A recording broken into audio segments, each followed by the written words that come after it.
மிகச் சிறப்பாக எனக்கு முன்னால் பேசி அமர்ந்திருக்கின்ற அருமை சகோதரி திருமதி சௌமியா அன்புமணி அவர்களுக்கு எனது வணக்கத்தை நான் தெரிவித்துக் கொள்கிறேன்.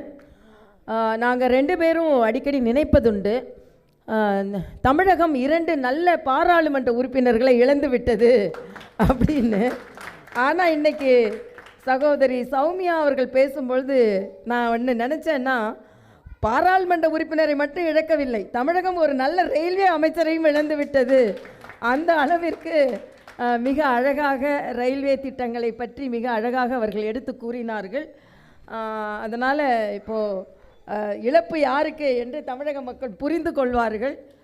ஏனென்றால் மக்களை சந்தித்து மக்களுக்காக போராடும் பொழுதுதான் நல்ல பாராளுமன்ற உறுப்பினர்களாக இருக்க முடியும். ஆனால் இன்றைக்குள்ள பாராளுமன்ற உறுப்பினர்கள் 40-40ன்னு சொல்லிட்டு போய் மக்களை சந்திக்காதவர்கள் தான் பாராளுமன்ற உறுப்பினர்களாக இருக்கிறார்கள். அதனால தான் நான் போராட போனாலும் கைது செய்யப்படுகிறேன், சௌமியா போராட போனாலும் கைது செய்யப்படுகிறார்கள். என்னென்றால் உண்மை மக்களுக்கு தெரிந்துவிடக்கூடாது என்பதற்காக. ஆக உண்மையை தெரிய வைப்பதற்கு மரியாதைக்குரிய சகோதரர் குப்பன் அவர்கள் இன்று ஒரு நல்ல ஏற்பாடை செய்திருக்கிறார். அவருக்கு முதலில் எனது பாராட்டுகள்.